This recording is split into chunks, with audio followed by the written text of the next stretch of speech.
Ja, hallo und herzlich willkommen in diesem neuen Video. Wie immer, mein Name ist Florian, aka Zyrael von cyraelpiano.de. Und was ihr eben gehört habt, war der wunderschöne Song Coming Home von Skylar Grey. Ein richtig geiles Lied, ein richtig geiler Song, den man, wie ihr gehört habt, auch sehr schön auf dem Piano spielen kann. Und ich möchte euch im heutigen Video mal zeigen, wie wir die Grundmelodie, also den Refrain dieses Liedes auf dem Piano spielen, wie wir das Ganze anstellen. Also was spielt die rechte Hand, was spielt die linke Hand. Und dann in einem zweiten Part nächste Woche für die, die dann noch mehr wissen wollen, noch mehr lernen wollen, zeige ich euch dann auch noch mal die Strophe, also wie wir die Strophe dann auf dem Klavier spielen. Wie immer, wenn euch das Ganze gefällt, dann gerne ein Like dalassen oder ein Abo, beziehungsweise auch gerne mir in die Kommentare schreiben, ja, was ihr euch mal wünschen würdet. Dann haben wir ein bisschen Interaktion hier im Video auf dem Kanal und dann wird das Video auch Leuten empfohlen, die noch nicht Abonnenten dieses Kanals sind. Also ja, gerne auch wirklich einfach in die Kommentare schreiben, wenn euch was gefällt, wenn euch was nicht gefällt, was ihr euch gerne wünschen würdet. Das soll es aber erstmal gewesen sein mit der Einleitung. Ich würde sagen, wir starten jetzt mal direkt hier rein ins Piano-Tutorial. Viel Spaß! So, dann würde ich sagen, wir starten direkt mal hier mit dem Tutorial. Übrigens, wenn ihr euch den ganzen Song nochmal anhören möchtet, ihr findet hier oben, ich habe es euch hier mal verlinkt, mein Piano-Cover zum Song. Da könnt ihr euch das Ganze nochmal am Stück anhören. Ich würde sagen, wir starten jetzt hier mit der linken Hand. Ich zeige euch erstmal, was die linke Hand spielt und dann gehen wir mal zur rechten Hand. Wir machen es hier mal so rum, weil die linke Hand hier in diesem Song wirklich einfach ist.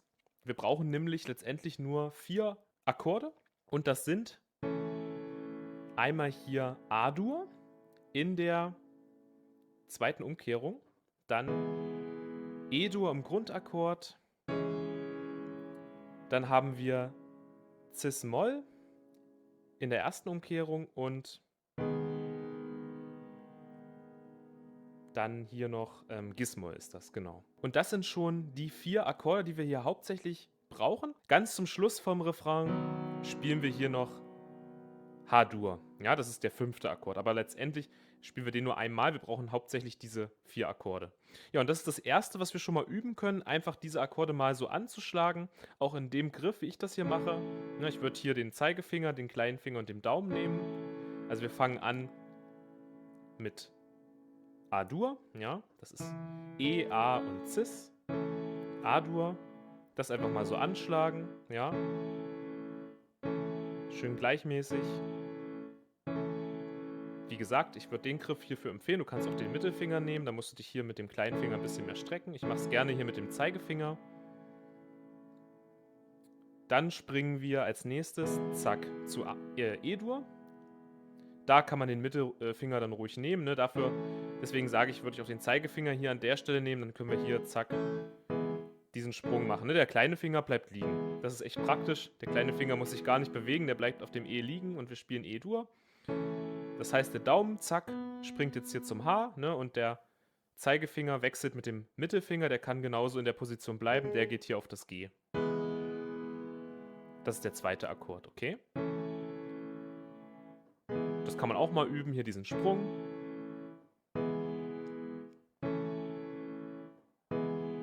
Ja. Dann kommt der dritte Akkord. Wie gesagt, Cis-Moll. Auch hier bewegt sich nur der Daumen jetzt, also der Mittelfinger und der Zeigefinger bleiben auch wieder liegen. Ne, deswegen sage ich, also es ist an der Stelle hier mit der linken Hand gar nicht allzu schwer, wenn man das so in der Variante hier spielt, ja.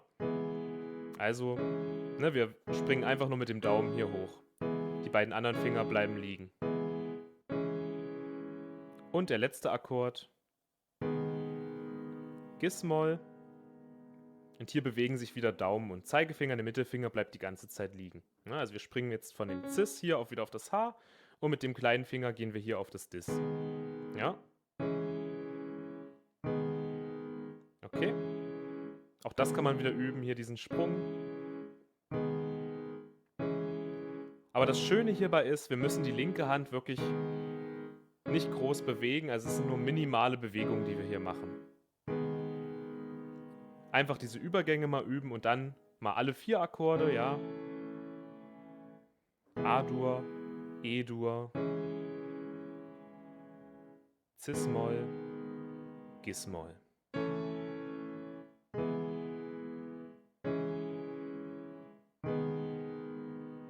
Und dann zum Abschluss noch, ja, wenn wir das jetzt hier geübt haben, die 4 Akkorde so anzuschlagen, dann schlägst du bitte einfach nach diesem Cis-Moll hier nicht Gis-Moll an, sondern H-Dur. Ne? Also das heißt, wir machen nichts anderes, als dass wir hier den Mittelfinger einfach zu dem Fis hier bewegen. Ja? 2, 3, 4 und E-Dur. 2, 3, 4 und Cis-Moll. 2, 3, 4 und Gis-Moll. 2, 3, 4. Ja? Das ist der Rhythmus, das ist der Takt, den wir uns hier merken müssen für den Song. Ne? Also immer eine kurze Pause dazwischen und dann immer den Akkord wechseln. 3, 4 und zack. 2, 3, 4 und zack. 2, 3, 4. Und dann können wir uns auch schon der rechten Hand widmen. Zack, wir springen rüber hier auf die rechte Seite und ich spiele dir einmal den Refrain auf der rechten Hand vor und dann gehen wir die einzelnen Abschnitte durch.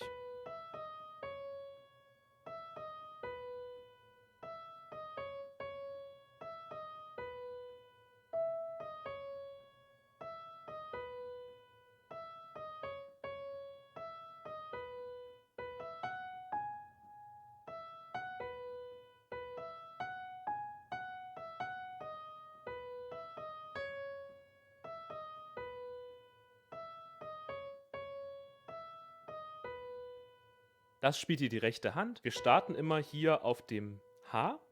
Wir teilen es jetzt mal in kleine Abschnitte ein, ja, und wenn dir das Ganze übrigens zu schnell geht, dann gerne auch mal das Video pausieren, ein Stück zurückspulen, es dir vielleicht auch langsamer angucken, ja, du musst es jetzt nicht alles in der Geschwindigkeit mitspielen, das sage ich immer in meinen Piano-Tutorials, ja, das ist wichtig, das immer zu erwähnen. Also wir starten auf dem H und dann spielen wir,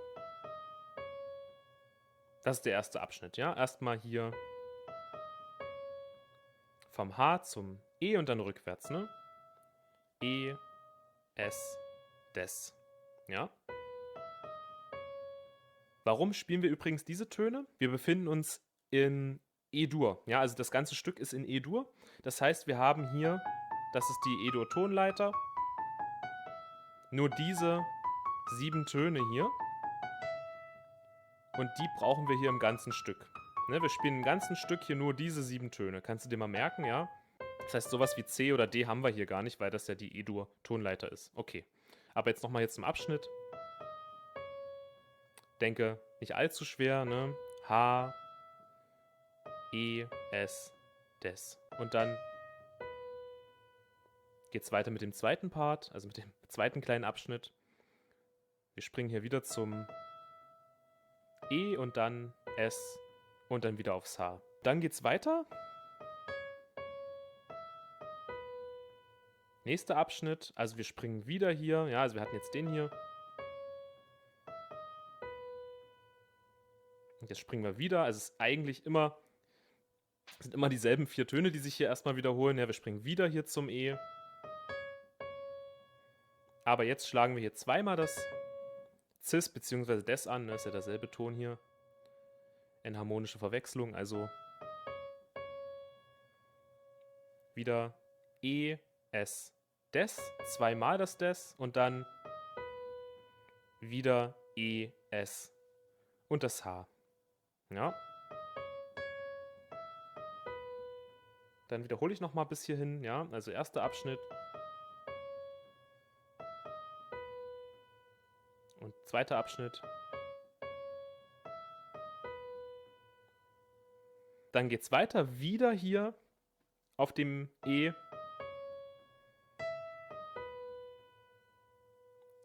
Eigentlich einfach nochmal Wiederholung, ja.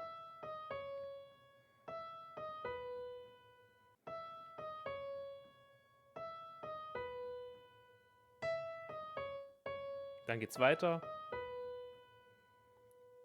Hat man auch schon, ne? Also ist jetzt einfach nochmal Wiederholung.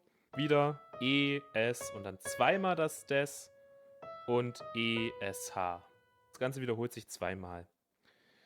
Okay, also nochmal diesen ganzen Abschnitt hier alles zusammen. Entschuldige, wir fangen natürlich hier an.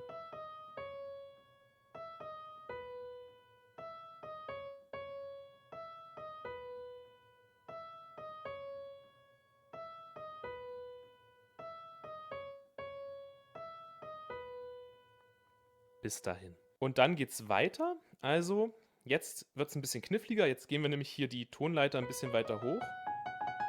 Hier oben, ja, zum Fis und zum Gis. Und zwar spielen wir jetzt folgendes. Das hier, ja, da müssen wir jetzt natürlich die Hand hier ein bisschen strecken. Da empfehle ich deswegen jetzt nicht wie eben hier den Kleinfinger zu nehmen, sondern jetzt hier den Zeigefinger zu nehmen. Der Daumen bleibt natürlich hier. Und jetzt gehen wir hier hoch. Wir spielen H, E und dann Fis, Gis, E, Fis, H. Ja?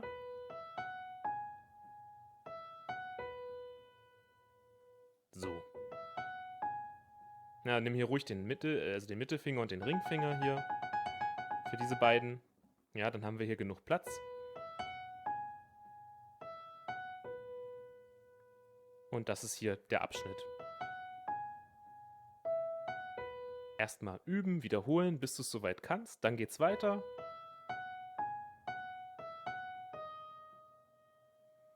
Jetzt ähnlich, aber wir enden dann hier auf dem S. Ja, also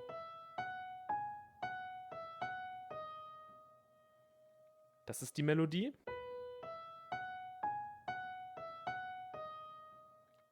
Und hier merkst du auch, der Rhythmus hat sich ein bisschen verändert an der Stelle. Darauf achten, ja. Das ist wirklich so spielst, wie ich das hier spiele, ne?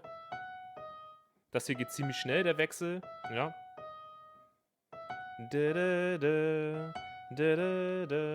Okay.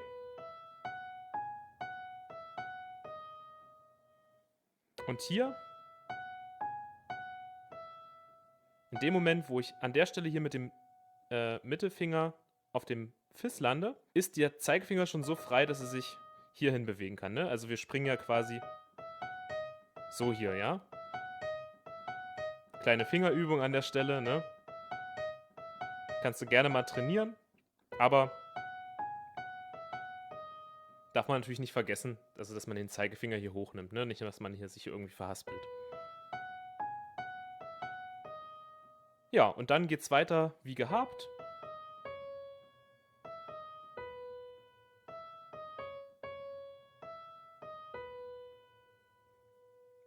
Das wiederhole ich jetzt nicht nochmal im Detail. Also dann kommt einfach nochmal das, was wir am Anfang schon hatten, bloß diesmal nur einmal.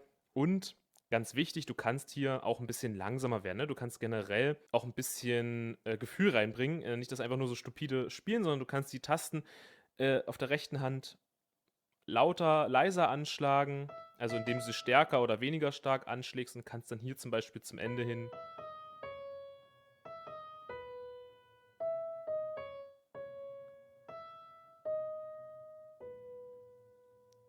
langsamer auch werden, ein bisschen, ja, also ein bisschen Stimmung reinbringen. Das war schon hier der Refrain auf der rechten Hand. Super, jetzt nehmen wir die linke Hand mit dazu. Wir spielen jetzt beide Hände zusammen. Und zwar zeige ich dir jetzt erstmal so die Grundversion und danach zeige ich dir, was man mit der linken Hand noch machen kann, um das Ganze ein bisschen aufzupeppen. Ist jetzt alles nicht so kompliziert, keine Sorge. Die rechte Hand spielt am Anfang alleine und dann spielt hier der erste Akkord auf der linken Hand. Ne? Das war A-Dur. Also, rechte Hand alleine. Und wir spielen ein bisschen versetzt, ne? Wir schlagen nicht gleichzeitig an, das kannst du auch machen.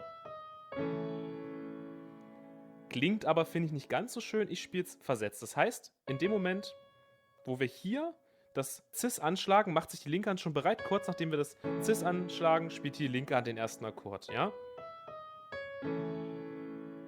Okay? Nochmal.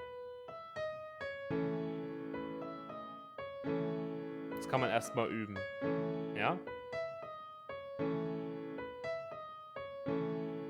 Ganz einfach, ne? Rechte Hand spielt alleine und kurz nachdem wir hier das Cis angeschlagen haben, spielt hier der Akkord.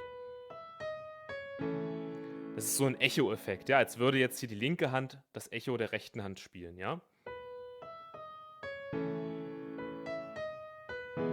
Und da ist es genauso, ne? Auch hier, wir enden, ne? Immer wenn, also der Abschnitt zu Ende geht, ne? Wir enden hier auf dem H und dann, kurz nachdem wir das H angeschlagen haben, spielt hier das E. Okay? Und dann geht das genauso weiter, das ist der Rhythmus. hier drauf achten, ne? Wir spielen zwar hier rechte Hand weiter, aber wenn wir das erste Mal hier das Cis angeschlagen haben, spielt die linke Hand. Ja. Und dann wie gehabt. Ja, das ist schon der Rhythmus, also mehr ist es nicht. Die linke Hand spielt einfach einmal immer den Akkord, kurz nachdem hier die rechte Hand den Abschnitt, sage ich jetzt mal, beendet hat. Ne? Also das hört man hört diesen Akzent. Und das geht dann über das ganze Stück. Also nochmal von vorne, ne? Rechte Hand spielt erst alleine und dann linke Hand, linke Hand, linke Hand. Bis dahin hatten wir es jetzt, ja. Also immer verzögert hier versetzt die linke Hand, dann geht's weiter. Genauso.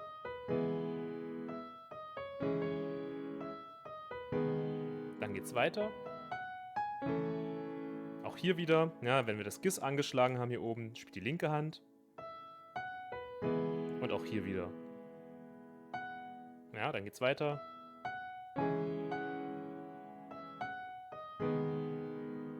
Immer selbes Prinzip.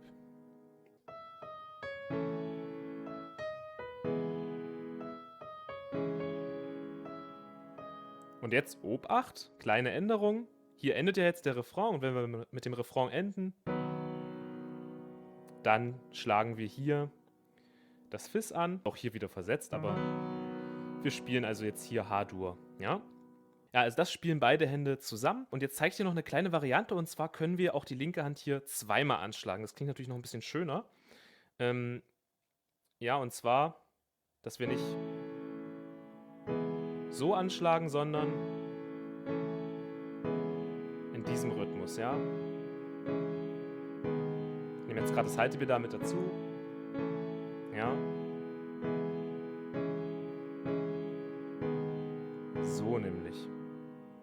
Eine kleine Variation, du kannst mal probieren, ob du das hinbekommst. Das würde dann so klingen.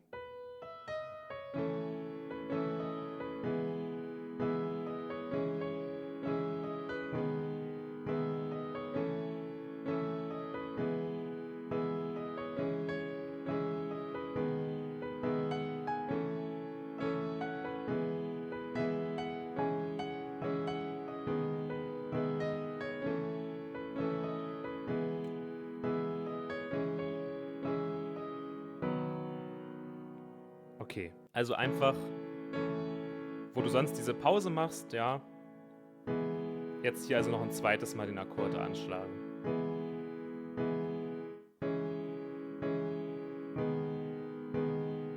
Okay. Aber ich denke, das reicht auch für dieses Video. Wenn dir das zu kompliziert ist, dann probier erstmal die Variante, die ich dir gezeigt habe, mit dem Eimer anschlagen. Ja, klingt ja auch schon schön. Noch eine Bemerkung, Haltepedal. Ich wechsle das Haltepedal immer, ja, jetzt. Ja, immer wenn ein Abschnitt vorbei ist, zack, gehe ich kurz zum Haltepedal runter und wieder drauf. Nur mal am Rande noch, ja, wenn du es mit Haltepedal spielen möchtest. Also immer, wenn wir hier, zack, jetzt. Also immer, wenn wir hier den Akkord wechseln, zack und zack. Ja, immer da mache ich den Wechsel beim Haltepedal. Ja, das war's auch schon mit diesem ersten Part. Wenn ihr noch mehr interessiert seid an solchem Content hier, wenn ihr das Klavierspielen auch wirklich von Grund auf lernen wollt, dann schaut mal unten in der Videobeschreibung, da findet ihr meinen kostenlosen Piano-Crashkurs und auch ein bisschen umfangreicher hier noch meinen kompletten Piano-Anfängerkurs. Gerne mal reinschauen. Ansonsten, wie schon eingangs erwähnt, gerne mal in die Kommentare schreiben, was ihr euch so wünschen würdet für Content. Und ja, wir sehen uns dann im Part 2 hoffentlich wieder nächste Woche. Ich wünsche euch eine wunderschöne Woche, viel Spaß beim Üben und bis dahin.